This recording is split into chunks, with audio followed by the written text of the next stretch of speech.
So here's what I see. I'm not a professional political scientist, so you can take it for what it's worth. They're buying black votes by waving a bloody shirt of racism.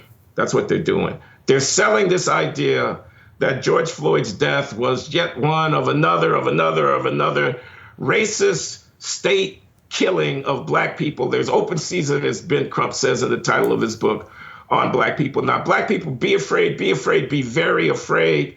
White racists are coming to get you. They're in your police department. They're right around the corner, and we are the only thing between you and a noose around your neck. That's what they're saying. It's not the Georgia voting integrity law is not just Jim Crow, it's Jim Eagle. Mm-hmm. They want to put you all in chains. That's a quote from President Joseph Biden. They want to put y'all back in chains. Okay. Yeah. So if black people, I speak now to African Americans, if you happen to be watching the Dave Rubin report, if you fall for this, we're fools. If we fall for this, we are fools. We're being led around with a ring through our noses. All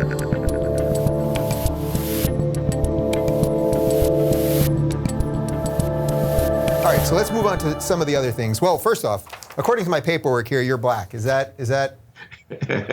Last time I checked, I'm black. I was born in Chicago in 1948 on the South Side. My mother and father were also born in Chicago. They were black. I'm black. Okay, so as a black man that's a professor at a liberal university, I unfortunately end up having to ask all of my black guests, or I would rather say guests who happen to be black that are doing something sort of similar to what you're doing.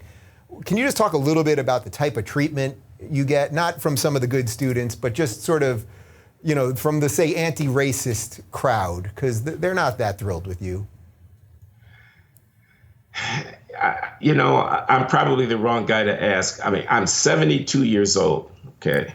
I know it doesn't show, but it's true. Born in 1948. So I'm a senior member of the community. I've been around for a long time. I'm a known quantity. I have the various accolades that I have. I've had a distinguished career as a research economist. I don't think people really tell me what they think or react to me. It may be certain deference to my position and to my senior status. It may be out of respect for my academic accomplishments. I hold a chair here at Brown, et cetera. I think they may whisper out of my earshot this or that, but I don't feel the chill. Now, COVID has had an impact here because we're not coming face to face. Mm-hmm. We're meeting through Zoom and Skype and such. And this last year has been a year in which some of my more conservative ideas, especially about race and diversity and equity, have come to a head because of the reckoning about race and the aftermath of George Floyd and all of that. I've written pieces that have gotten a lot of positive play in conservative quarters, which I'm sure some of my colleagues despise, but I'm not seeing them around the lunch table at the faculty club so that they can, convey their contempt for me with their glare or their whatever. So I don't know about the last year, but before that, I would say it was kind of like a gentleman's agreement. Glenn is a curmudgeon. Glenn is Glenn. Yeah, that's where he's coming from. He's not a bad guy. He's all screwed up about this stuff, but that's all right. We'll still invite him to dinner, And I don't know what's going to happen once we get back to business as usual. We'll see. It's kind of funny idea for a short story, a conservative professor who, because of lockdowns, can feel more emboldened because the colleagues aren't going to sneer at him at the commissary or something, Somebody ought to be working on that story. Somebody should be. Do you sense there's anything left? I mean, I get you're not a Democrat.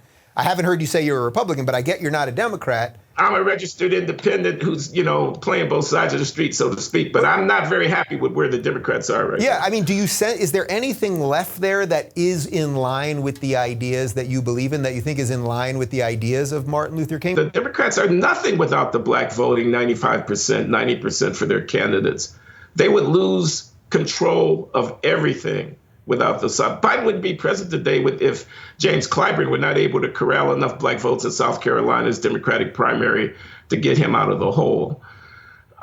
So here's what I see. I'm not a professional political scientist, so you can take it for what it's worth. They're buying black votes by waving a bloody shirt of racism.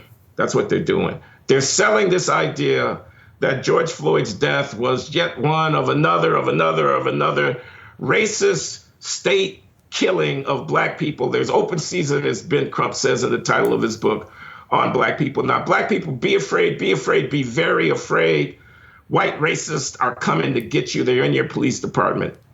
They're right around the corner, and we are the only thing between you and a noose around your neck. That's what they're saying. It's not the Georgia voting integrity law is not just Jim Crow, it's Jim Eagle. Mm-hmm. They want to put you all in chains. That's a quote from President Joseph Biden. They want to put y'all back in chains. Okay. Yeah. So if black people, I speak now to African Americans, if you happen to be watching the Dave Rubin report, if you fall for this, we're fools. If we fall for this, we are fools. We're being led around with a ring through our noses. So they show nothing but contempt for black people. I'm talking about Joseph R. Biden now. I'm with you. I know my audience is with you, and I think actually, truthfully, I think most of America is with you. We just don't know where the brave voices are. I think that's part of the problem. I mean, you're one of them, but I think that we're living in this bravery deficit right now. These issues, the racial conflict coming out of slavery, threaten the existence of the republic.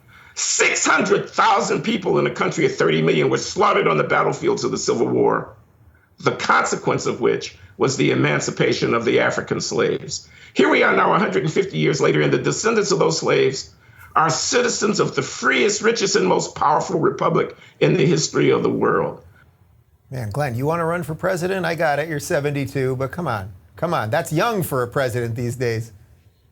Thanks. I appreciate that. That's not the burden I was thinking about taking up right now. I was looking for the beach. I was looking to put my feet up, man. Fair enough. Well, can you paint a way, or do you see a way out of this? I think a lot of people sort of think we're just in this endless descent. We can address the things that you've addressed. We could say, no, you guys are wrong because we have to talk about disparities instead of discrimination. We have to define things properly. But I think a lot of people think, oh, we just can't stop this force. I don't know how it stops, to be honest with you. I feel like I'm spitting in the wind, my little humble efforts. With John McWhorter, we have a podcast, The Glenn Show, and we talk about these things and whatnot. That's at patreon.com/Glenn Show, 2 N's, 1 word. We'll link to it, but I got to get you on locals. That's a different topic. Oh, okay. But in any case, man, I think we had a chance with the presidency of Barack Obama to really change the conversation, and that he let us down. We can talk about the presidency of Barack Obama. It is many, many things. It's not just this. But on this portfolio, if I had a son, he looked like Trayvon. He shouldn't have said that. He should have said, my friend, he against the police acted stupidly. We could go through all these things. Mm-hmm. He shouldn't have made Al Sharpton 200 times visiting the White House ambassador to Black America from his administration. He shouldn't have done that. He should have stood for law and order when Baltimore was burning down, when Ferguson, Missouri was burning down, instead of splitting the difference and saying they have legitimate grievances. Of course they have legitimate grievances, but it doesn't rise to the level of arson and assault on police officers and looting.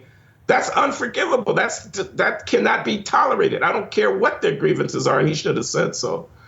He should have turned to Black America, as he tried to do a little bit during the campaign, but he beat a retreat from it and said, yeah, there's racism, but you know what? We need to pull up our socks. He could have found a better way of saying it. He could have found an Obama-esque way of saying it. We need to stand up straight with our shoulders back, as Jordan Peterson puts it. We need to take care of our kids. We need to get busy. Racism is not the first or the second or the third issue confronting us. He could have said that. He could have shut up some of these people like Ta-Nehisi Coates. Instead, he invites them for cozy talks, et cetera. Shut them up by saying, my occupying this office, commander-in-chief of the most powerful military on the planet, the agenda setter for this great republic of 325 million people, gives the lie to your talk about oppressive denial of the integrity of Black bodies. He said it in 2004, Barack Obama did. He said it's in my very DNA. He's Black and he's white. We all are, metaphorically speaking. There's only one people here, the American people. There's only one people here. For a variety of reasons, President Obama elected, and it's not an easy job, it's a hard job. That's why I don't want it. Thanks anyway, Dave. I apologize. For a variety of reasons, he elected not to take that one on. And he's the only person who could have taken it on. He's the only person who could have sat in the White House. You saw what happened when Trump tried to order out the National Guard or whatever it was he tried to do to deal, and everybody goes ballistic and it's all racist and whatnot. Like, Obama's the only person who could have changed that conversation by putting his racial identity and his civic responsibility on the line, not as a fealty to the black victim narrative, but as an affirmation of the possibilities of the country. Now, it's easy for me to say this, I know, but that's what I see when I look at it in retrospect. An opportunity was missed between 2009 and 2017. And where we are now, I mean, I heard Michelle Obama, the former First Lady, say to Gayle King at CBS Morning News the other day that she worried that her daughters, Sasha and Malia, might be set upon by rogue police officers because they're black and they might be mistaken for somebody. And I have to say this. I mean, I said this in my podcast. I'll say it to you. First of all, it's false. It's false. You got to get past the Secret Service to get to those kids. She knows it's false. Secondly, she knows that what she said is untrue. So what is she doing? She's playing you Negroes. She's playing you. She's enacting a trope, a narrative in the service of a political program, which is to keep you on the reservation, afraid that the boogeyman racist is going to come and get your children. She's not worried about her children being harassed on Martha's Vineyard by a cop because they're black. So instead of pushing against this narrative, which is comforting, it is a comfortable place to be if you're black. I'm a victim. They wouldn't let me get the Nobel Prize because I was black. I'm an economist. I'm a damn good economist. I want the Nobel Prize. I want the Nobel Prize. They wouldn't let me have it because I'm black. Okay? That is getting old. But we need our leaders, I'm talking about African-American leaders, to point away from that. And they're not doing it. If you're looking for more honest and thoughtful conversations about politics instead of nonstop yelling, check out our politics playlist. And if you want to watch full interviews on a variety of topics, watch our full episode playlist all right over here. And to get notified of all future videos, be sure to subscribe and click the notification bell.